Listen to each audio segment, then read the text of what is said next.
بسكويت تحتاجون نزله بالخلاط، أي نوع بسكويت أنتم تحبون.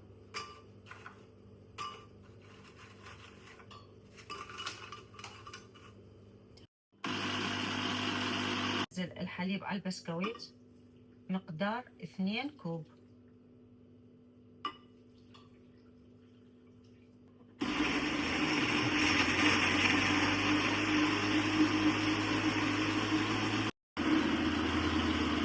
نضيف 2 موزة، بيض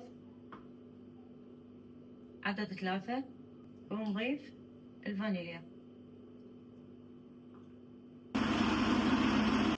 هسه نكرمل السكر.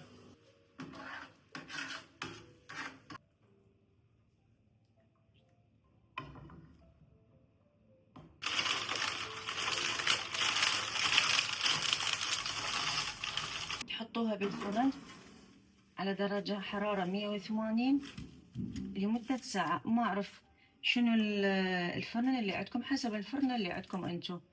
أنا مرات أشويها بالكهربائي ومرات أشويها بالغاز.